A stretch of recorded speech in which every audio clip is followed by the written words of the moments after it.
Glória a Deus, glória a Deus, glória a Deus. Glória a Deus, glória a Deus, glória a Deus. Quem chegou por aí, vai chegando e dando um glória, como diz o outro. João Souza, shalom, meu querido. Quem mais está por aí? É tanta gente chegando, vamos procurando seu assento. Quem chegou por aí? Eu já estou compartilhando a live. Gente, tá um calor aqui tão grande que vocês não têm noção. E o pior é que eu não posso abrir todas as janelas aqui de casa por causa do barulho lá de fora. Meu pai, tá quente. Glória a Deus. Maravilha! Deixa o povo ir chegando. Deixa todo mundo ir chegando pra gente poder...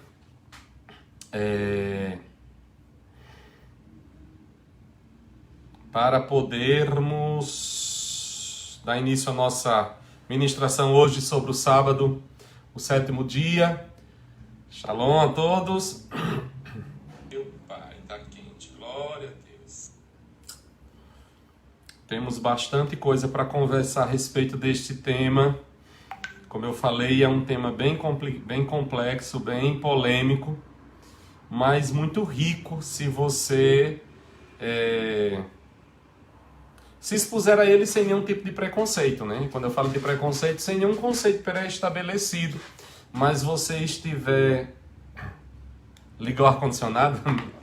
Nem se tivesse eu não podia, porque eu tenho alergia.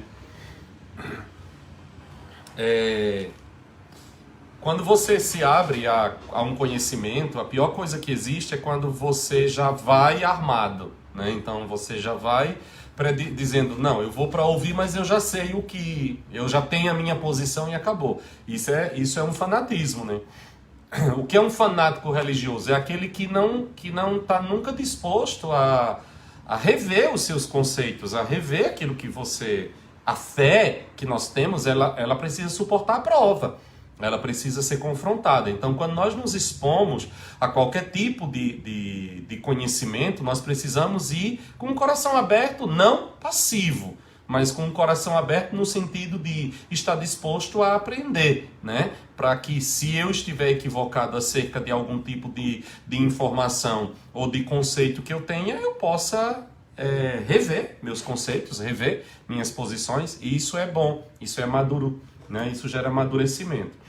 E quando nós falamos a respeito deste tema, o sábado, é um tema muito polêmico mesmo, porque ele mexe com muitas estruturas religiosas milenares, né? E com muitos conceitos que a gente já vem tendo de muito tempo e que não é fácil mexer com aquilo que nós já estamos acostumados a fazer, né? Então, lidar com essas coisas requer coragem e vontade de brigar, né? E como essas duas coisas é o que não me falta, nem coragem nem vontade de brigar, então a gente mexe mesmo sem nenhum tipo de problema, né? Não temos nenhum tipo de problema. Mas eu queria, antes de nós darmos início à nossa aula, primeiro eu queria orar com vocês e queria também fazer algumas considerações para que nós possamos nos nortear, né? Como vocês já perceberam, a primeira coisa é que nosso encontro de sexta-feira à noite, ele sempre vai ter esse cunho de aula, né? Não é um culto, é uma aula mesmo, né? No sentido de ensinar, no sentido de desenvolver algum tema, de ter alguma coisa. Nós podemos, como nós já falamos a respeito das profecias de Daniel, nós estamos começando hoje a falar a respeito do sábado, como o 7º dia, né? O memorial da criação. Podemos entrar em outros seminários, em outros assuntos que precisam ser desenvolvidos, né? Eu tô meio fanho assim porque a Refiva me atacou e quando eu tomo o remédio da alergia aí eu fico meio grogue, meio entupido. Eu tenho alergia ao remédio da alergia, pode? Mas anyway, hoje eu tive que tomar. Então, assim, nós queremos utilizar esse tempo da sexta-feira para que nós possamos crescer no conhecimento de alguns temas que não dá para você abordar num culto normal, num culto público, né? Mas que nós tenhamos este tempo como um momento em que nós possamos nos aprofundar em algumas coisas. Podemos trazer algumas matérias teológicas, alguns conceitos do cristianismo, algumas doutrinas que precisam ser refeitas, né? Que precisam ser reestudadas, né? Então, assim, eu quero aproveitar os nossos encontros de sexta-feira para nós termos sempre esta 1 hora de aula mesmo, abordando sempre um tema, nos aprofundando dentro de um tema, naquilo que nós entendemos ser relevante para nós como comunidade, para a Igreja de Cristo, para este tempo. Então nós vamos falar sobre muitos assuntos aqui, e eu espero ter sempre a companhia de vocês e a cooperação de vocês no sentido de convidar outras pessoas, de participar, de, quem sabe, trazer ideias de coisas que você tem dúvidas e você gostaria que fosse aprofundado, doutrinas, alguma coisa que você gostaria, e quem sabe a gente vai fazendo pequenos seminários em cima de alguns temas específicos, não é? Então eu tenho certeza que vai ser muito enriquecedor. Mas vamos orar. Pai, nós estamos na Tua presença, mais uma vez aqui aos Teus pés, nos colocamos na certeza de que nós não temos em nós mesmos absolutamente nada, mas tudo aquilo que nós temos de precioso vem de Ti, e para Ti nós devolvemos em adoração, em louvor, em exaltação, reconhecendo que toda boa dádiva e todo dom perfeito vem de Ti. Tu és o Pai das luzes, em Ti não há mudança e nem sombra de variação. E nesta hora, quando nós iremos nos expor à Tua Palavra, estudando sobre o 7º dia, o dia do Senhor, nós pedimos, Senhor, dai-nos espírito de revelação. Nós não queremos, ó Deus, de maneira nenhuma, adquirirmos uma doutrina religiosa que venha nos prender, nos engessar, mas nós também não queremos jogar fora aquilo que a Tua Palavra tem para nos ensinar e para nos instruir. Por isso nós te pedimos, dai-nos um ponto de equilíbrio, leva-nos a um lugar de equilíbrio, para que nós possamos assim abraçar aquilo que de Ti vem para as nossas vidas e andar em cima da luz da revelação que Tu nos dás. E nós seremos sempre cuidadosos. Daremos somente a Ti toda honra, toda glória e todo louvor, em nome de Jesus. Amém, amém e amém. Amém, queridos? Ok. Algumas coisas que valem a pena a gente ponderar, a gente colocar aqui como linha para poder estudar, certo? Nós vamos falar a respeito, nós vamos estudar um pouco, andar na Bíblia, iremos ao texto, aquilo que a Bíblia nos fala, versículos e versículos, e vamos analisar, fazer uma exegese daqueles textos que a Bíblia se refere a esse tema, o 7º dia, certo? Então, mas nós precisamos ter algumas linhas para poder seguir. A primeira dela é o seguinte: pela graça somos salvos mediante a fé, isso não vem de nós, é um dom de Deus. Nós não somos salvos pela graça mais a prática da lei. Esse é um grande problema que nós vamos encontrar na igreja da Galácia. Quando o apóstolo Paulo vai levar o evangelho aos gentios, quando o evangelho chega aos Gálatas, que eram gentios, né, existia um grupo dentro da igreja chamado de os judaizantes. Que grupo era esse? Geralmente eles faziam o seguinte: quando eles sabiam que Paulo tinha ido levar o evangelho a um lugar, principalmente de gentios, eles ficavam incomodados com aquilo, de que os gentios estavam servindo ao mesmo Deus que eles, só que sem a imposição da lei, e isso eles não aceitavam de maneira nenhuma. Eles queriam, de todo jeito, impor a lei de Moisés. E qual era a visão deste grupo? Só a graça não salva. É necessário a graça mais as práticas da lei, né? Então, eles como judeus, eles praticavam toda a lei de Moisés, principalmente a lei cerimonial, e reconheciam Jesus Cristo como sendo o Messias, ok? Então, eles achavam que agora que o evangelho estava chegando para os gentios, não era justo que estes gentios ficassem só com a graça. Por que eles vão ficar só com a graça? Não, eles não podem ser salvos pela graça sem a lei de Moisés. Eles precisam se tornar prosélitos, ou seja, abraçar o judaísmo como sua religião e, dentro de, uma vez judeus, abraçarem Jesus como Senhor. E é aí que Paulo fica bravo, né? E aí vem uma carta muito polêmica, que é a carta de Paulo aos Gálatas, quando Paulo chega ao ponto de dizer que se eles circuncidassem, se os Gálatas se circuncidassem, eles não tinham nenhuma parte com Cristo. E esse texto, né, é pesado, né? Se vocês se deixarem circuncidar, vocês não têm parte com Cristo. Vocês estão negando a Jesus Cristo. Mas aí você depois vai ter uma experiência na vida de Paulo que parece meio contraditória. Paulo está indo com Timóteo para Jerusalém. Timóteo é filho de pai grego e, por algum motivo, Timóteo, mesmo tendo sido criado dentro de uma família com valores judaicos, né? Sua mãe, sua avó serviam ao Deus de Israel, mas o seu pai era um grego. Timóteo não era circuncidado. E Paulo está indo pregar em Jerusalém, num lugar predominantemente de judeus. E o que é que acontece? Paulo chega a uma conclusão. Peraí, se eu chegar em Jerusalém com este menino, ministrando junto comigo, e ele não é circuncidado, eu vou ter um problema. E diz a Bíblia que Paulo pega e circuncida Timóteo. Mas peraí, Paulo não disse que se os Gálatas se circuncidassem, eles não tinham parte com Cristo? Aí agora Paulo vai para Jerusalém e circuncida Timóteo. E ainda faz até um voto, raspa a cabeça, faz um voto segundo os judeus, um voto de nazireato. Que loucura é essa, Paulo? Tu estás em contradição? Não. Não. Aí você precisa analisar ambas situações e entender. A circuncisão em si não é nenhum problema. Ao contrário, os médicos até a recomendam, né? Que seria a cirurgia de fimose. Então, assim, a circuncisão não tem nenhum tipo de problema. O problema é a circuncisão para a justificação. Por que Paulo bate de frente com o grupo que está indo para a Galácia e ele bate de frente proibindo a igreja de ser circuncidada? Porque eles, ao se circuncidarem, eles estavam se circuncidando porque eles estavam acreditando que para serem salvos precisavam aceitar a Jesus e se circuncidar. É por isso que na carta de Paulo aos Gálatas, eu não vou pregar, nosso estudo não é sobre Gálatas não, viu? Mas na carta de Paulo aos Gálatas, o termo que você mais vai encontrar é justificação. Justificação. O que é que Paulo está definindo aos Gálatas? Paulo está não combatendo a circuncisão. Paulo não está escrevendo aos Gálatas para combater a doutrina dos judeus. Paulo está escrevendo aos Gálatas para estabelecer a justificação pela fé. Então, você vai ter que ter essa diferença. Quando Paulo circuncida Timóteo, ele não circuncida Timóteo para que Timóteo seja salvo. Ele circuncida Timóteo para que Timóteo não tenha problemas ao chegar numa comunidade de judeus e pregar. É aquilo que Paulo vai dizer. Se comer carne escandaliza teu irmão, não coma. Por quê? A carne em si não é nada. A circuncisão ou a incircuncisão, diz Paulo, não é coisa nenhuma. A realidade é Cristo. Então, quando nós estamos estudando alguns pontos, doutrinas principalmente, que fazem parte de identidades de alguns grupos religiosos, nós precisamos tomar muito cuidado para nós não entrarmos no extremismo. O sábado é uma heresia? Não. O domingo é uma heresia? Não.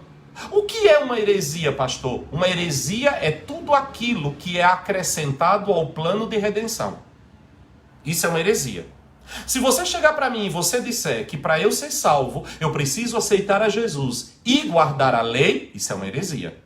Se você chegar para mim e disser que para eu ser salvo, eu preciso aceitar a Jesus e pagar o dízimo, isso é uma heresia.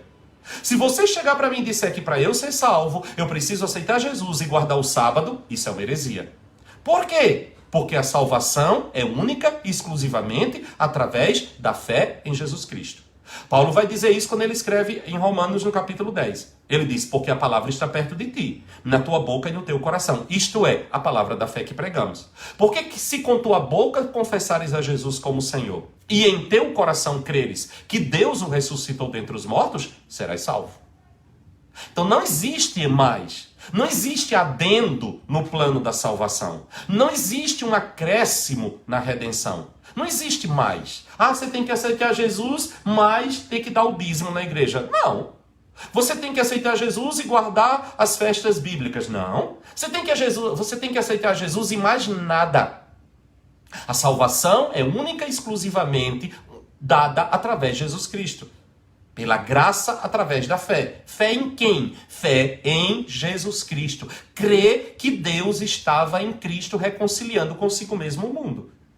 Crê. Quem tem o Filho tem a vida. Nós precisamos deixar essas coisas muito claras. Quem sabe até um dos nossos próximos temas, nós façamos aquilo que nós temos como o discipulado do nível 1 da nossa igreja, quando nós passamos pelos 12 principais temas do cristianismo, né? Salvação, arrependimento, e podemos até mexer nessas coisas, porque isso precisa estar muito solidificado dentro de você.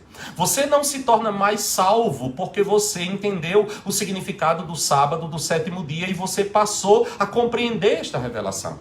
Eu quero deixar isso bem claro nesta primeira aula, para que você não se deixe ser induzido. Ah, não, agora eu vou guardar o sábado. E, primeiro que o sábado não é seu, você não pode guardar o que não é seu.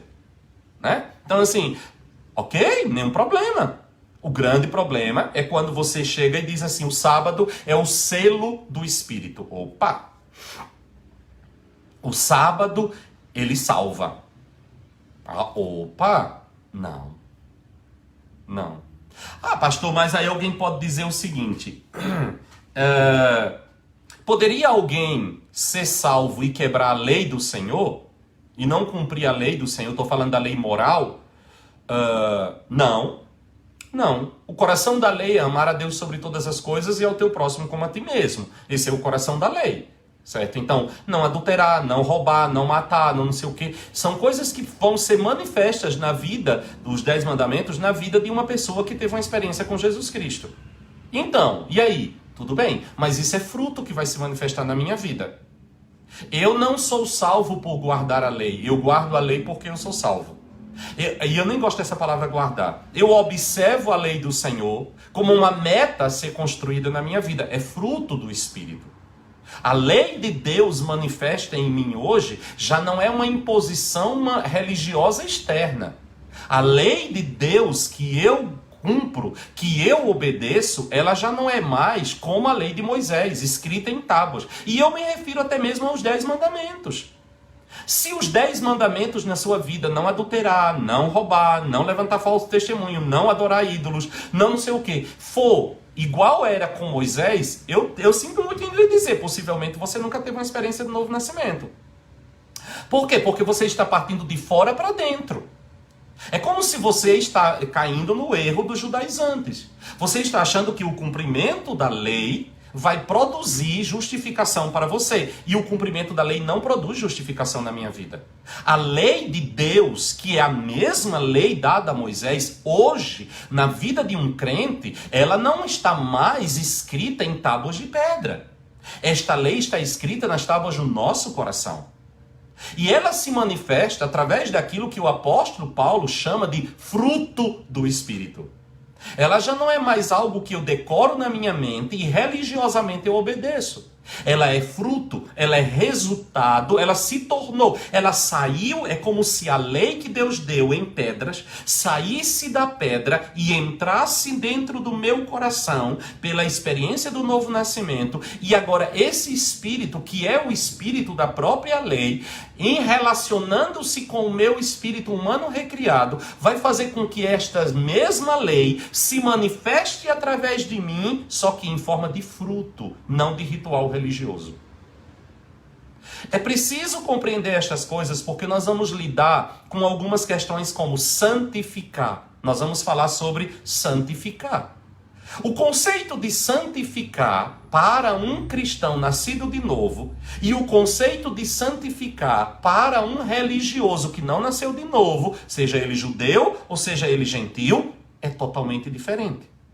A experiência de santificar na vida de um novo nascido e de um religioso é totalmente diferente. Como assim, pastor? Calma que no decorrer do curso você vai aprender a respeito disso. O que é santificar um dia para um crente? O que é santificar um dia para um religioso? Muda totalmente. O que é cumprir a lei de Deus na vida de um discípulo de Cristo e o que é cumprir a lei na vida de um religioso? Totalmente diferente. O que é viver esta lei para mim hoje? É fruto, não é regra. A lei de Deus na minha vida, ela é fruto, ela não é regra. Vocês já viram que nós temos muito pano para manga. Nós temos muita coisa para aprender. né? Então, por que eu quero dizer isso? Porque quando nós estudamos alguns temas, algumas coisas como essa, né, que nós vamos começar hoje, a respeito do sábado, a respeito do sétimo dia, nós corremos um risco muito grande de ir para um outro extremo. Eu vi isso muito acontecer, de pessoas que chegaram, tinham uma compreensão do sétimo dia como sendo o dia do Senhor, e a pessoa chegava a uma conclusão, pronto, agora quem guarda, tem grupos por aí que até dizem que o domingo é o selo da besta, e o sábado é o selo do Espírito. Isso é uma loucura, isso é uma loucura. Tem nada a ver, nada a ver, nada a ver. Você não é salvo por dias e festas e absolutamente nada que você faça. Irmãos, nós precisamos trazer claro uma coisa. Os nossos melhores atos, se eles forem de justiça, para Deus, são trapos de imundície. O que é um ato de justiça? O mesmo ato pode ser uma bênção, pode ser aceito para Deus, ou pode ser um trapo de imundície para Deus. O que é que faz a diferença quando o profeta vai dizer isso? Os nossos melhores atos de justiça para Deus são trapos de imundície. O que é que torna um ato um trapo de imundície? Um ato bom, quando ele é feito com o intuito de justiça. É isso que o profeta está dizendo. Os nossos melhores atos, Deus não está rejeitando os meus melhores atos. Porém, se eu os fizer como um ato de justiça, Deus o considera ato de imundície. O que é um ato de justiça? Um ato de justiça é qualquer coisa que eu faço achando que, pelo fazer daquilo, eu serei justificado diante de Deus. Um ato de justiça é tudo aquilo que eu faço achando que por fazer aquilo eu serei salvo. Isso é um ato de justiça. Mesmo que eu pegue tudo que eu tenho e dê aos pobres, se eu fizer... Não tem nenhum problema. Você pode fazer obras de caridade, você pode ajudar os pobres, você pode ajudar os necessitados, você pode ser um pregador do evangelho, você pode se dedicar à obra social. Se você faz isso como fruto do Espírito na sua vida, isso sobe para Deus como incenso de cheiro suave. Se você faz essa mesma coisa, achando que com isso você é justificado diante de Deus, Deus está considerando o que você está fazendo como um trapo de imundície. Uau! Nós não somos justificados por aquilo que nós fazemos. Mesmo o cumprimento da lei. É por isso que muitas vezes, a aula hoje é só introdutória, tá certo? Para a gente se localizar. É por isso que muitas vezes nós podemos ter o mesmo comportamento de outra pessoa e o meu comportamento ser rejeitado por Deus e o do outro, igualzinho ao meu, ser aceito pelo Senhor. Nós temos um exemplo disso muito claro na Bíblia. Nós começamos a Bíblia com um incidente muito pesado. Você vai ter dois irmãos levando ofertas ao Senhor. Um era caçador, o outro trabalhava com a lavoura. A Bíblia diz que Caim pegou do melhor do seu campo. O melhor da sua colheita. Imagino aquele cesto de fruto, as frutas mais deliciosas, as coisas mais gostosas e mais maravilhosas que tinha sido produzido dentro da plantação de Caim. Ele levou e ofereceu ao Senhor.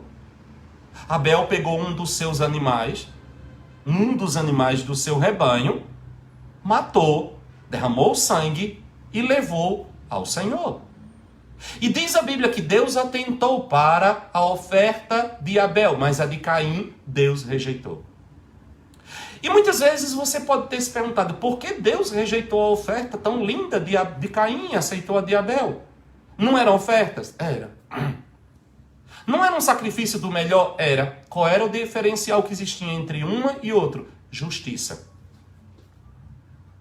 Justiça. Ao levar uma oferta diante de Deus sem sangue, Caim assume sobre si a posição de justo. Não há necessidade de morte para que ele chegue diante de Deus. O que é o derramamento de sangue?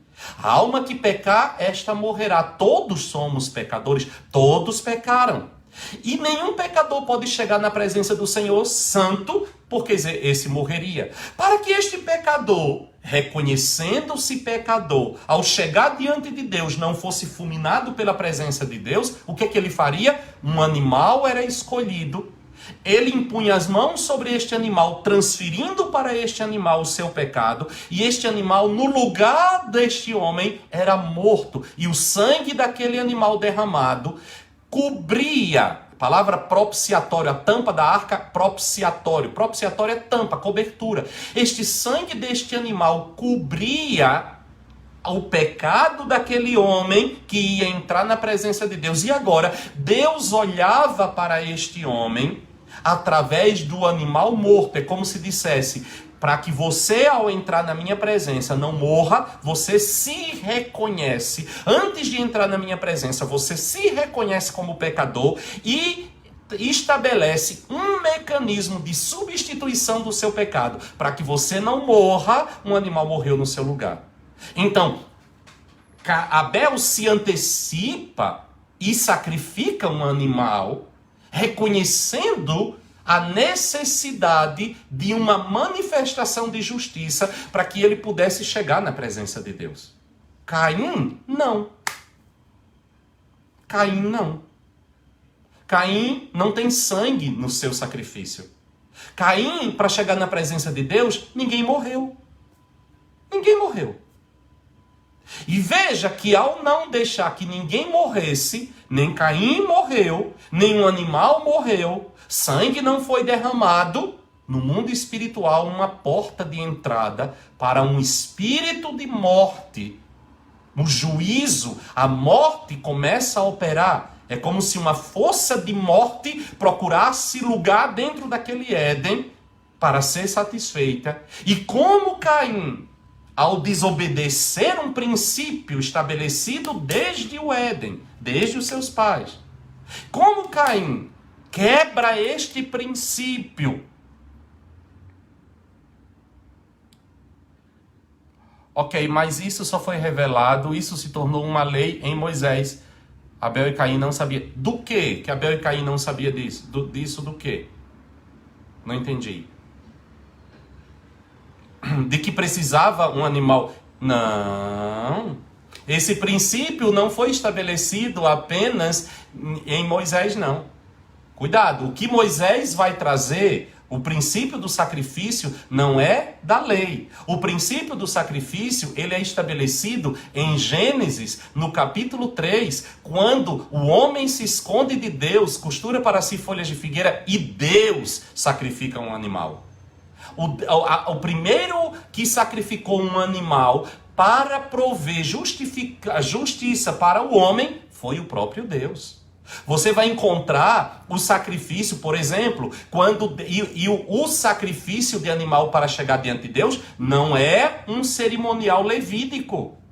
Nós vamos encontrar, por exemplo, quando Deus vai dar as ordens a Noé para que ele estabeleça a arca e salve animais, o que é que nós vamos ter? Nós vamos ter animais puros, 7 casais, e animais impuros, apenas um casal. Por quê? Porque possivelmente os animais puros eram usados também para o sacrifício. E quando Noé sai de dentro da arca, o que é que ele faz? Ele faz um altar e oferece sacrifício ao Senhor. Outra coisa, quem mais ofereceu a sacrifício? Abraão? Olha o maior de todos os sacrifícios que Abraão oferece do seu próprio filho no monte.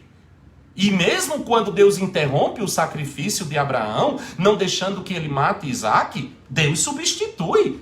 O altar não pode ficar sem sangue. Deus provê um carneiro que estava amarrado pelo chifre no arbusto e ele tem que derramar sangue. O princípio de que para entrar na presença de Deus é preciso que haja derramamento de sangue, ele não nasce no sacerdócio levítico. Ele nasce no Éden. Ele nasce pelo próprio Deus. Viu? Então, quando Caim rejeita isso, não cumpre isso, não compreende isso, não obedece a isso, há uma legalidade no mundo espiritual. Há algo que acontece, e um espírito de morte, e a morte entra em operação. Já não é mais um animal que morre, mas um irmão mata o outro irmão. Mas o que é que eu quero me deter? Por que que Deus rejeitou o sacrifício? A oferta eram ofertas.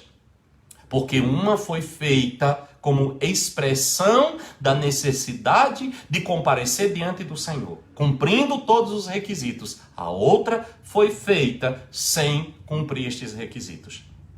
Os nossos melhores atos de justiça, para Deus, são trapo de imundícia. Atos de justiça. Não é que os nossos melhores atos para Deus são trapo de imundícia. Entenderam? Então, os melhores atos, se elas foram feitas... Portanto, se você começar a ter um monte de ritual, um monte de coisa em cima do sábado, do 7º dia, como um mecanismo de justiça, para Deus é trapo de imundícia. Assim como até ir para o culto, até ler a Bíblia, até jejuar, até orar. Se eu faço isso como um jeito de justiça, eu estou para Deus. Isso é um trapo de imundícia. Se você vai para a igreja, para o culto, como uma forma de se justificar diante de Deus, de ser justificado diante de Deus, para Deus aquele culto é um trapo de imundícia. Eu ofereço culto ao Senhor em adoração por tudo que Ele fez. Entendeu? Então, eu leio a palavra para me aproximar do Senhor, para conhecer o Senhor. Eu oro para me relacionar com Deus. Eu jejuo para mortificar o meu corpo, para trazer o meu corpo sob sujeição. Mas nenhuma dessas coisas eu posso fazer como um mecanismo para ser justificado diante de Deus. Eu dou o meu dízimo na casa do tesouro como um reconhecimento de que as rendas que chegam à minha vida vieram pelas mãos do Senhor e parte daquilo que Ele me deu, eu devolvo para Ele em forma de gratidão. Eu dou a minha oferta como um reconhecimento de gratidão e um reconhecimento de um princípio de que aquele que pouco semear, pouco também ceifará. Como eu não quero semear pouco, como eu não quero ceifar pouco, eu vou semear bastante. Mas eu não faço nenhuma dessas coisas com uma intenção de que através dela eu seja justificado diante de Deus. Tudo aquilo que eu recebo de Deus, não importa em que área seja, desde a salvação, ao perdão dos meus pecados, a cura, libertação, transformação, tudo é manifestação da graça do Senhor. A absoluta manifestação da graça do Senhor. Muitas vezes eu vejo algumas pessoas chegam até mim e dizem assim: pastor, eu estou passando por uma crise financeira, eu estou vivendo alguma coisa na minha vida. Assim, vocês estão percebendo que a minha introdução desse tema, a aula inteira vai ser só a introdução, né? E, eu não aceito viver isso porque eu sou um dizimista fiel. Aquilo estremece dentro de mim. Peraí, você acha que o dízimo coloca você numa vantagem sobre Deus? Você acha que o fato de você levar o seu dízimo à casa do tesouro obriga Deus a te fazer rico e próspero? De onde você tirou essa loucura? De onde você tirou isso? Pastor, mas a Bíblia diz: trazei todos os dízimos à casa do tesouro e depois fazei prova de mim. Se eu não vos abrir as janelas do céu e derramar sobre vós... O que Deus... Esse fazer prova não é colocar Deus em teste. Quem é você para colocar Deus em teste? Fazer prova ali é no sentido de provar, de degustar. Traga todos os dízimos na casa do tesouro, no reconhecimento de que eu sou o Deus que te provê tudo. E depois, prove, desfrute de mim. Porque eu vou derramar sobre vós uma bênção tal. Ao descobrir quem é Deus, ao reconhecer quem é Deus, ao entender quem é Deus, eu passo a desfrutar de quem é Deus e vou viver as bênçãos de Deus na minha vida. É isso que Deus está dizendo. Eu vou derramar sobre vocês uma bênção tal, que dela vos advenha maior abastança. Por quê? Porque eu me deleito no Senhor. Ao trazer o meu dízimo, a minha oferta, eu estou me deleitando no Senhor. E quando eu me deleito no Senhor, Ele satisfaz o desejo do meu coração. Não como uma troca, mas como uma consequência natural. Entende? Então, sim, o fato de eu ser um dizimista, o fato de eu ser um ofertante, não me coloca em vantagem nenhuma sobre Deus. Tá, pastor, e essa história do devorador?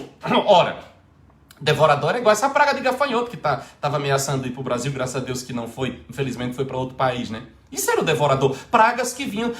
Deus está falando numa linguagem rural. O povo era um povo agricultor, o povo era um povo rural. As pragas que vinham sobre as plantações e que destruíam as plantações, Deus está dizendo, eu vou destruir, eu vou repreender estas pragas, elas não vão vir, vocês vão prosperar no trabalho de vocês.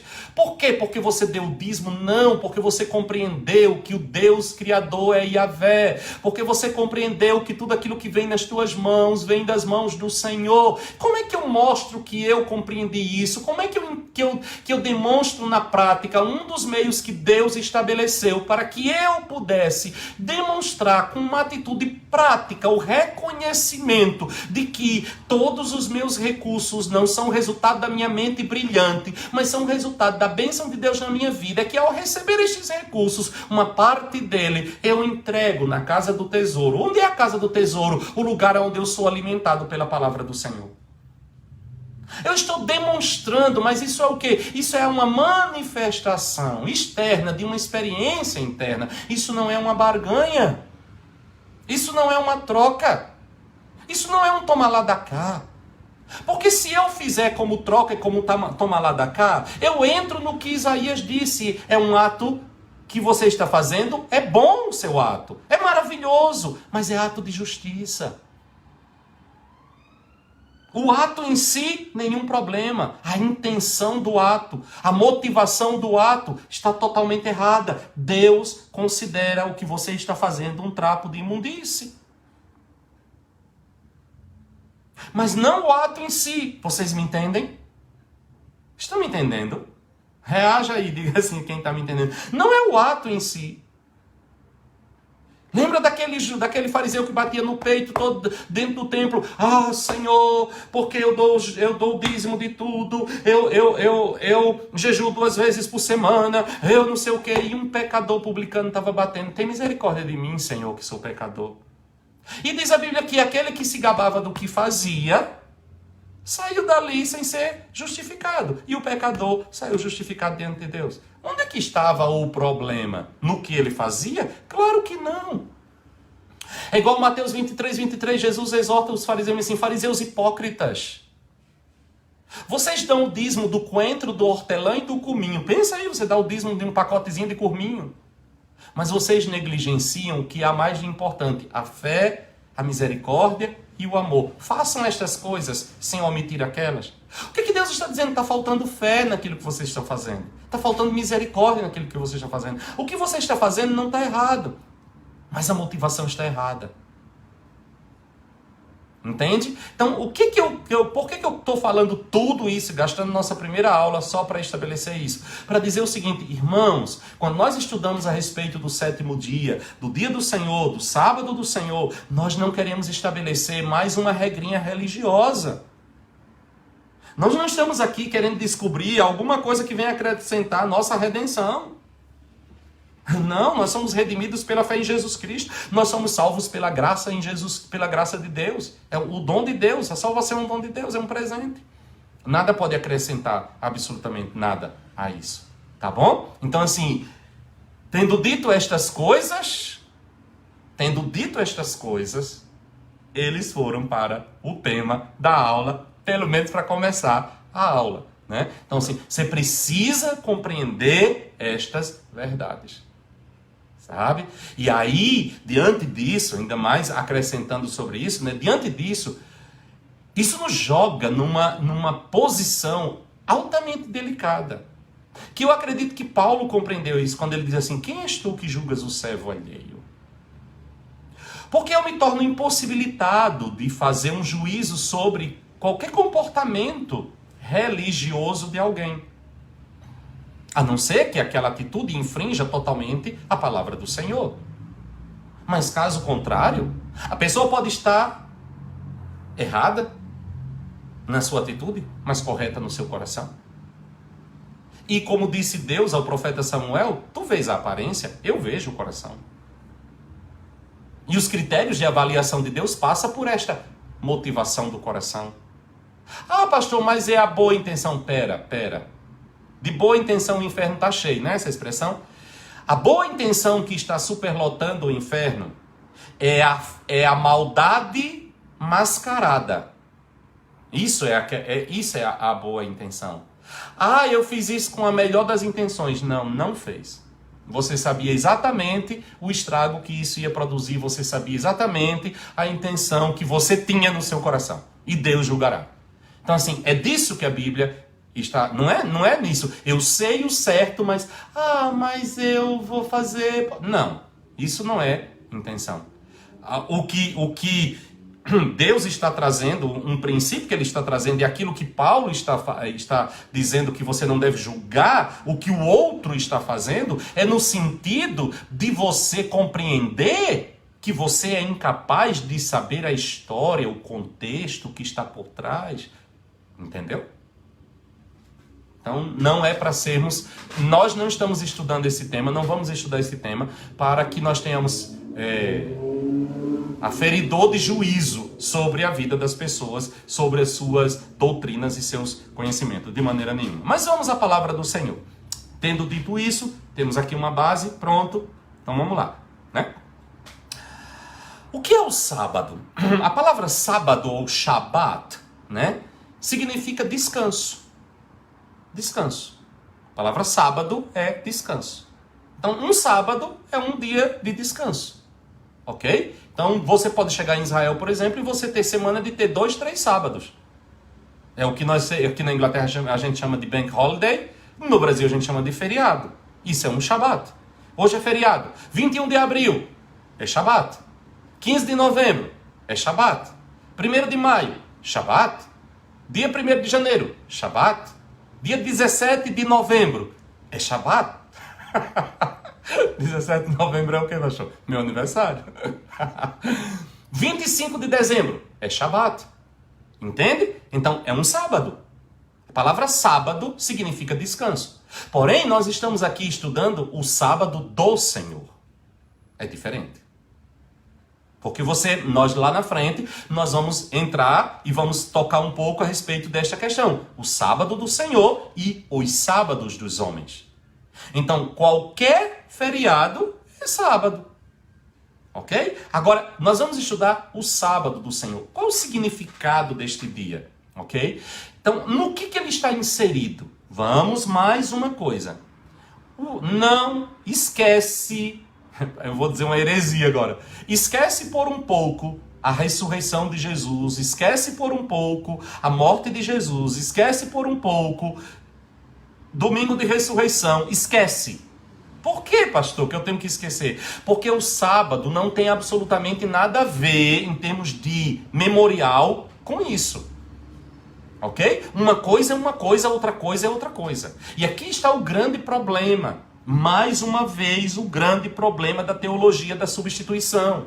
O que é a teologia da substituição? Uma ideia louca de que a igreja veio para substituir Israel. E como muitas mais interpretações nós temos dentro da Bíblia, por nós não olharmos para a Bíblia e perguntarmos para quem Deus está falando. E muitos textos da Bíblia são usados de maneira totalmente equivocada, porque nós pegamos e tiramos Israel, ou tiramos o período da inocência, ou tiramos aqui o cenário e colocamos tudo como se fosse igreja. Irmãos, deixa eu dizer um negócio para vocês. Nós, a igreja do Senhor, na corrida de bastão, somos mais um grupo que está tomando o bastão e levando adiante. Deixa eu te dizer uma coisa, o nosso Deus a quem nós servimos, ele não passou a existir no Calvário.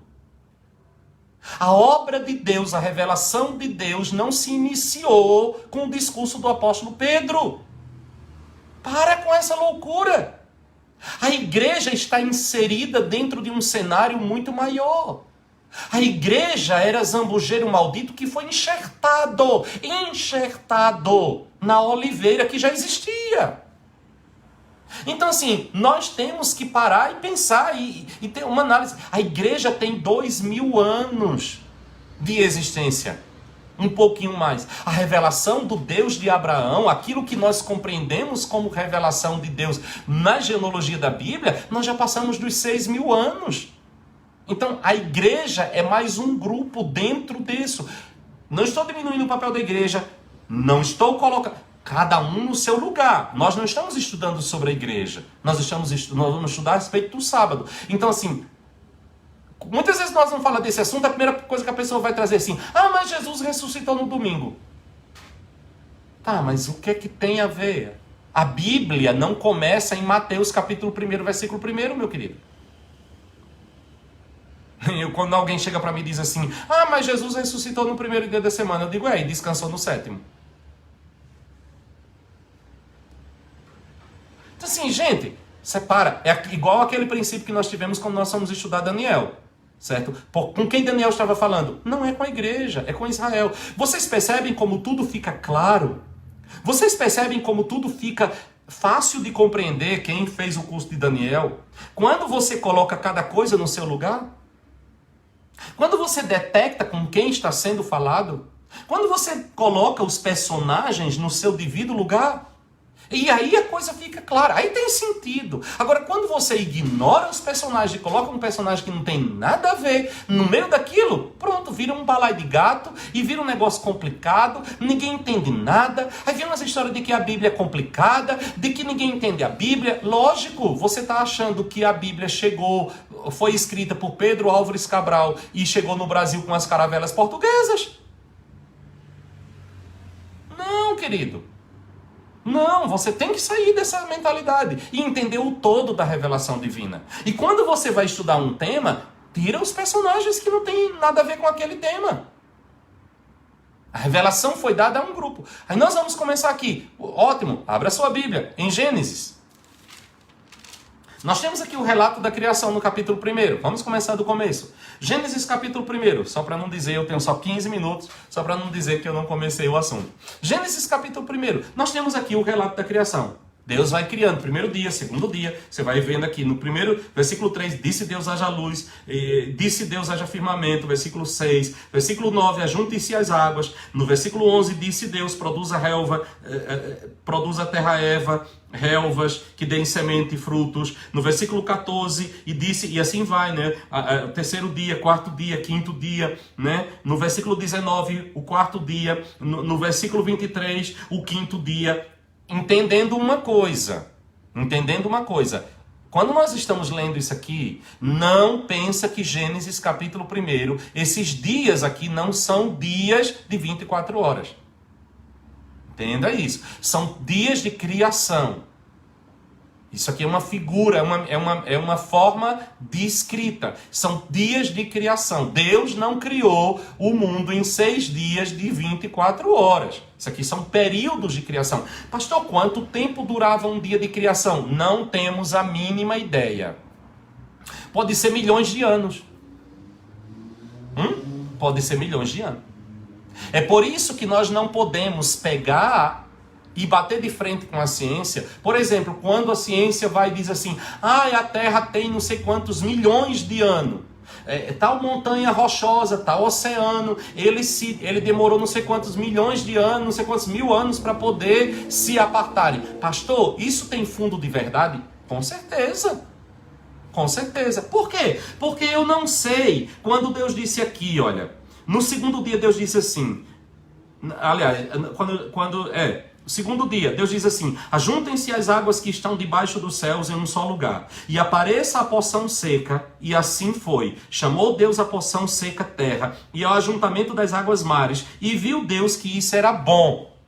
Eu não sei quanto tempo cronológico, nem eu e nem ninguém, quanto tempo cronológico essa separação das águas e a porção seca demorou.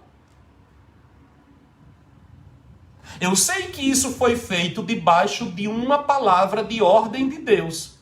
Quanto tempo passou para que essas separações acontecessem?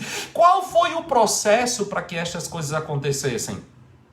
Não sei. Aí você vai atrás de uma ciência chamada geologia. Os geólogos vão dar explicações de como aquela rocha se formou naquele lugar, o que aconteceu, a água batendo, foi formando, foi... Sim. Agora, quem era o pincel? O pincel para formar aquela rocha pode ter sido a força das águas, mas a mão que conduzia o pincel era a de Deus. Você não vai chegar, vai ver aqui, eu tenho aqui atrás de mim uma obra maravilhosa, né? Exatamente, Tereza, o importante é a sequência dos eventos da criação. Eu tenho aqui uma obra maravilhosa, esse quadro me acompanha há muitos anos, foi uma artista plástica espetacular do Brasil, a Suzy, que pintou para mim, me deu de presente, e ele já me acompanha há muitos anos, há décadas que ele me acompanha. Eu nunca teci um elogio ao pincel que pintou esta obra. Eu nem sei quanto tempo a Suzy demorou para poder fazer esse quadro. Eu não sei. Mas eu nunca teci um elogio ao pincel que pintou este quadro. Mas eu teço elogios à pintora que fez o quadro. Entende? Então, como foi que se formaram estas separações? Como foi? Não sei. Não é minha área. Existe uma explicação científica para estas formações das ilhas, dos oceanos, de não sei o quê? Existe. Pastor, isso contradiz a fé? De maneira nenhuma. De maneira nenhuma. Bote uma coisa na sua cabeça: toda boa dádiva e todo dom perfeito vem do alto, do Pai das luzes, em quem não há mudança nem sombra de variação. A sabedoria que faz com que os geólogos, que faz com que os arqueologistas, que faz com que os cientistas, todas as comunidades científicas que existem no mundo, a sabedoria que faz com que eles avancem e descubram coisas extraordinárias e construam coisas extraordinárias e criem coisas extraordinárias, esta sabedoria tem uma origem, esta origem é Deus. Então não existe uma competição entre a ciência e Deus. Não existe uma competição entre o conhecimento e Deus. Não, gente, pelo amor de Deus. Ao contrário. Então quando nós falamos aqui destes dias, são períodos de tempo. E como disse a Teresa, que segue uma sequência que a ciência, os melhores colégios científicos, reconhecem que esta sequência é uma sequência que se encaixa perfeitamente em todas as teorias criacionistas. Até porque a primeira coisa que Deus cria é luz, e hoje é unânime em se saber que a primeira coisa que existiu foi a luz, porque sem luz não existe possibilidade de existir coisa nenhuma. Então assim, agora, Deus não está aqui numa queda de braço. Moisés, ao escrever Gênesis, não está numa queda de braço para tentar estabelecer aqui alguma coisa. Foram dias de Deus, foi ele quem estava trabalhando. Exatamente, nós chamamos de períodos de tempo, né? Ou dias de criação. O salmista vai dizer que um dia para Deus são como 1000 anos e 1000 anos como um dia. O apóstolo Pedro repete essa declaração e ela vai ser precisa lá na frente para a gente compreender algumas coisas. Mas veja, amados, depois nós vamos ter aqui uma coisa interessante, né? Quando chega no 5º dia, versículo 23, disse Deus: produz a terra seres viventes conforme as suas espécies, animais domésticos, répteis e animais selvagens conforme a sua espécie, e assim o foi. Deus fez os animais selvagens conforme a sua espécie, e os animais domésticos conforme a sua espécie, e todos os répteis conforme a sua espécie, e viu Deus que isso era bom. Eu acho interessante esse relato da criação, maravilhoso, pelo seguinte: não tem como Deus criar primeiro os animais e depois criar as plantas, criar as sementes, criar as raízes. Por quê? Porque eles iam se alimentar de quê? Percebe como tem sentido, como é lógico, como é inteligente, como tem perfeito o relato da criação, né? Então assim, como é que Deus iria criar primeiro as plantas e depois criar a luz? Não tem como. Como é que Deus ia criar primeiro os animais e depois criar as plantas e as sementes? Não tem como. Todos os seres que precisam se alimentar, seja de plantas, de sementes, de raízes, eles só são criados depois que estes alimentos já existiam. E por fim, Deus vai fazer o quê? Versículo 26. E é interessante, né? E sempre Deus termina dizendo: e era bom, e era bom, e era bom. Versículo 26 diz assim: então disse Deus: façamos o homem à nossa imagem, conforme a nossa semelhança, domine ele sobre os peixes do mar, sobre as aves do céu, sobre os animais domésticos, sobre toda a terra, sobre todos os animais que se arrastam sobre a terra. Assim Deus criou o homem à sua imagem, a imagem de Deus o criou, macho e fêmea o criou. Não tem um S aí não, viu? Esse S aí foi colocado, mas macho e fêmea o criou. Por quê? Porque depois nós vamos ver Deus fazendo uma separação.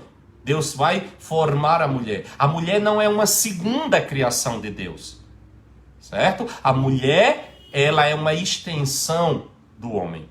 A mulher não é criada. A mulher é formada a partir do homem.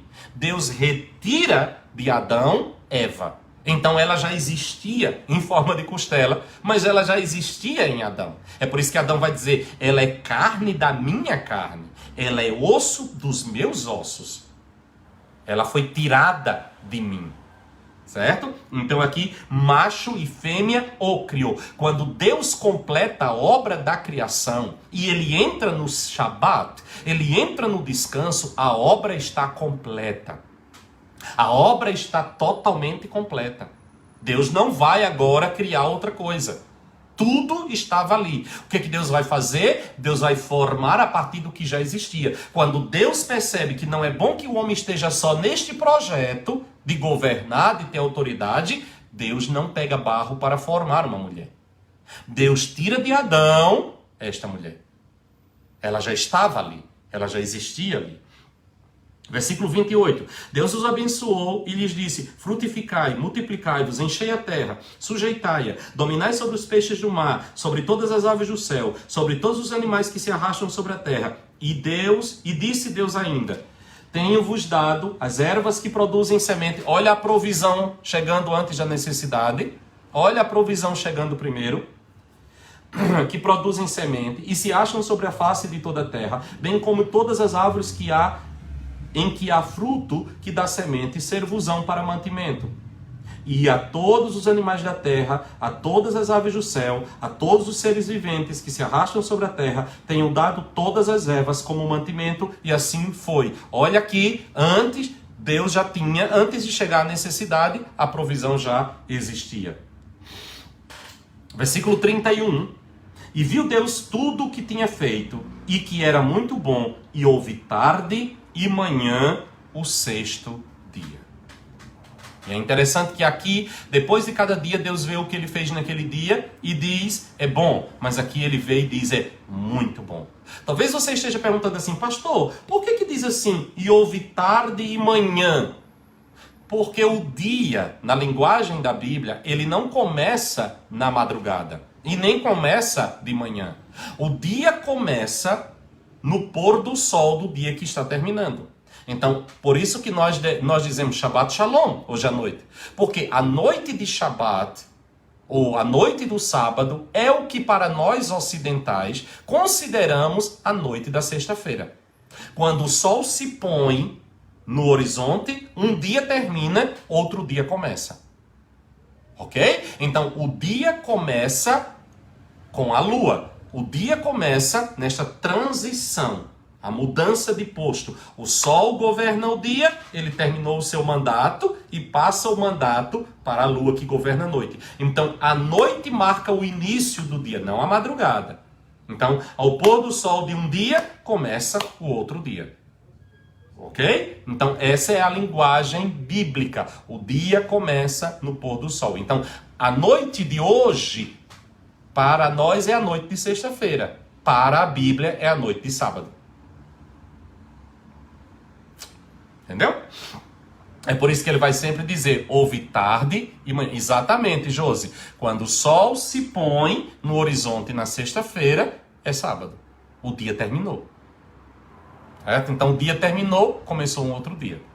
Ok? Então terminou aqui o sexto dia. Terminou o sexto dia. Deixa eu perguntar uma coisa para vocês. Não vai dar tempo de vocês me responder, mas vocês respondem aí.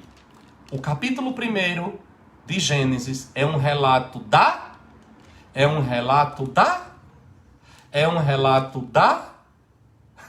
Escreva aí a palavrinha mágica. O capítulo 1 de Gênesis é um relato da criação. Criação. Pois bem, então você tem aqui um relato da criação. Não tem pecado, não tem queda, não tem mal, não tem nada. É um relato da criação. Versículo 2. Aliás, capítulo 2. Capítulo 2, versículo 1. Assim, os céus e a terra e todo o seu exército foram acabados, criados. Deus formou.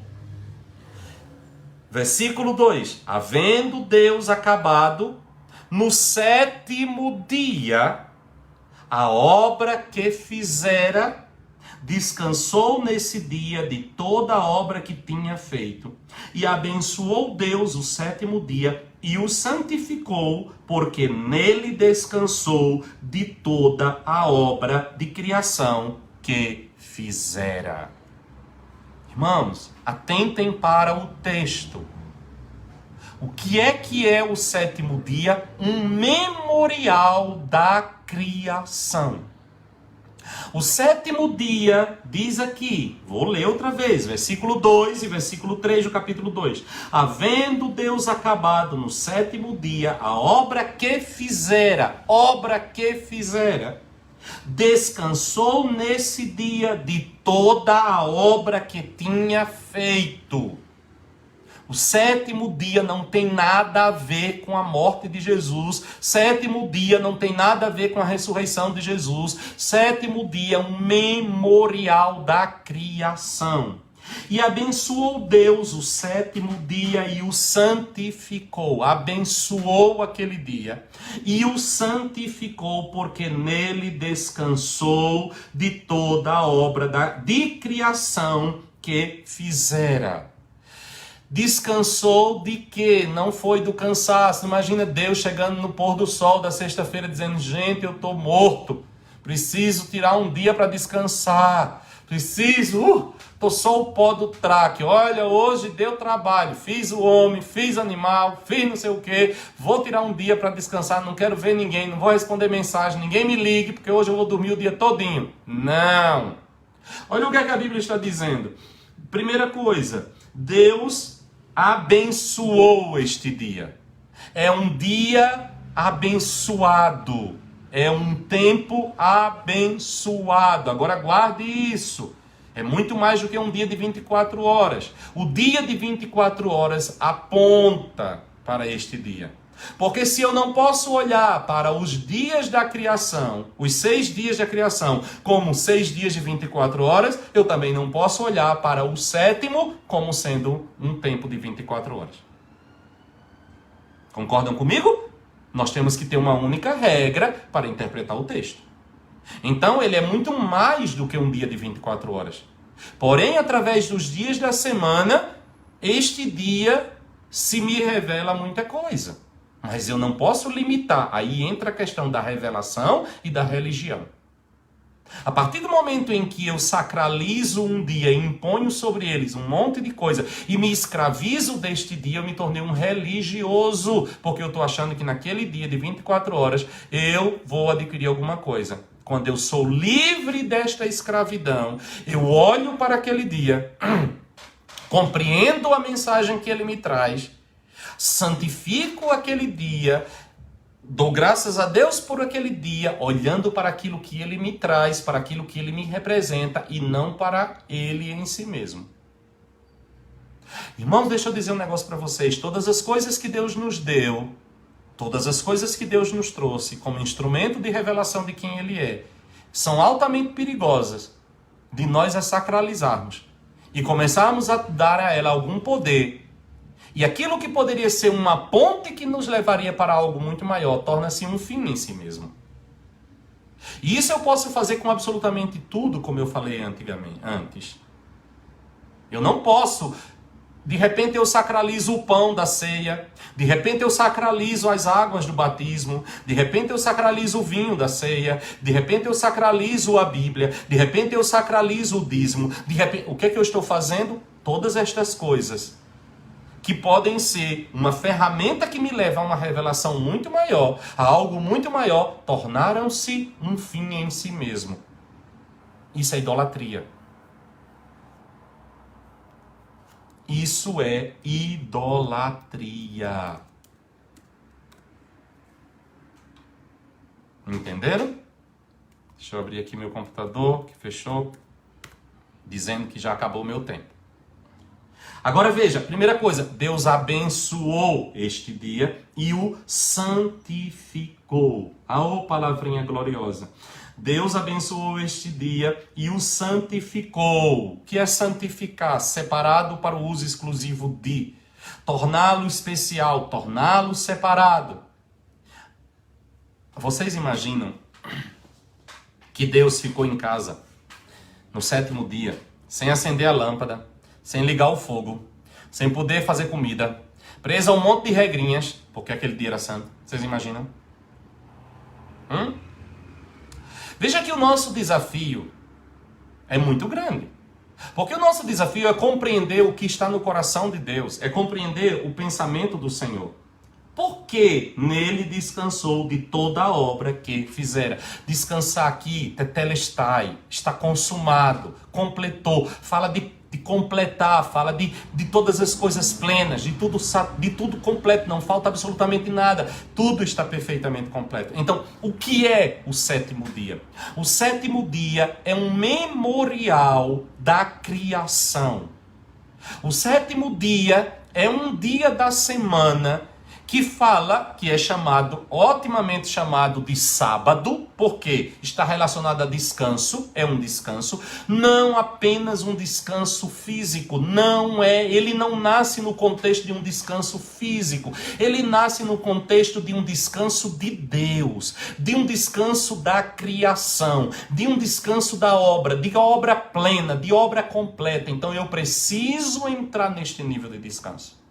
Deus santifica este dia, Deus abençoa este dia como um sinal de que tudo está feito, de que tudo está pleno, de que tudo está completo, de que não falta absolutamente nada. Quando Deus vai nos dar os dias da semana, Ele nos deu um dia na semana.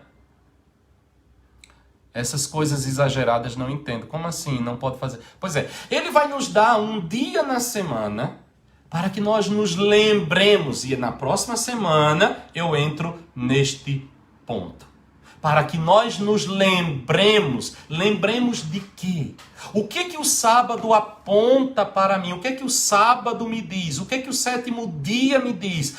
Um Criador. Todas as vezes que o sol se põe no horizonte numa sexta-feira, eu paro para dizer: Senhor, eu te agradeço, porque este dia que está começando me faz lembrar que tudo aquilo que eu vejo e o que eu não vejo não é fruto do acaso, mas tu fizestes, e fizestes de maneira completa, e fizestes de maneira muito boa, e fizestes de maneira plena. Descansastes não porque estavas cansado, descansastes não porque não poderias mais nada fazer, descansastes porque tudo estava consumado e nada mais necessitaria de ser feito, porque a tua obra ela é perfeita, ela é plena, ela é completa, ela é absoluta. Senhor, eu descanso na tua presença. Eu descanso nessa certeza de que tudo está feito, tudo está consumado, tudo está nas tuas mãos. Tu és soberano. Este dia me faz entender estas verdades. Ele é um memorial. Eu falei bastante sobre memorial quando eu falei da ceia do Senhor. A ceia do Senhor é um memorial. Eu não posso adorar o pão que eu como. Eu não posso venerar o vinho que eu bebo, porque eles não são meu objetivo em si mesmo. A importância da ceia do Senhor não é o pão e o cálice, é aquilo que Ele me diz. Todas as vezes que comerdes este pão, anunciais a minha morte, até que eu venha.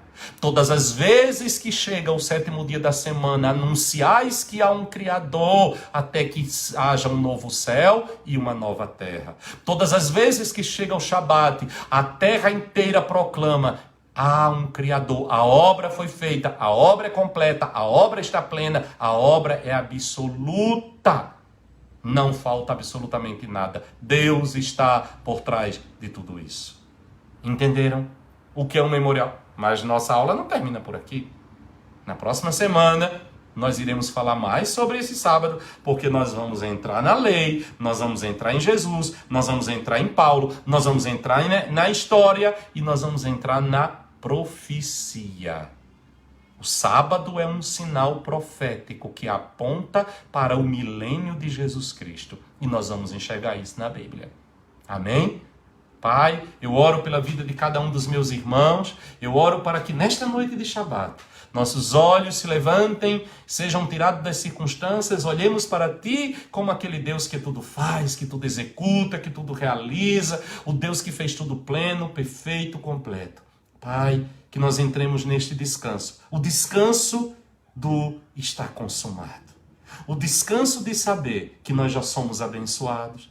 Este dia é um dia que lida com a nossa ansiedade. Este dia é o dia que tira do nosso coração aquela incerteza do amanhã. Porque quando chega no Shabat, eu me lembro, está feito. Deus já fez, Deus já preparou. O que é que eu preciso? Alimento? Ele já preparou. O que é que eu preciso? Companhia? Ele já preparou. O que é que eu preciso? Provisão? Ele já preparou. Ele preparou todas as coisas. E que nesta noite de Shabat, cada servo e cada serva tua possa entrar neste nível de revelação e descansar, como tu descansastes, na certeza de que tudo estava feito. E nós daremos a ti e somente a ti toda a honra e toda a glória, em nome de Jesus. Amém, amém e amém. Amém, meus queridos? Amém, meus amados?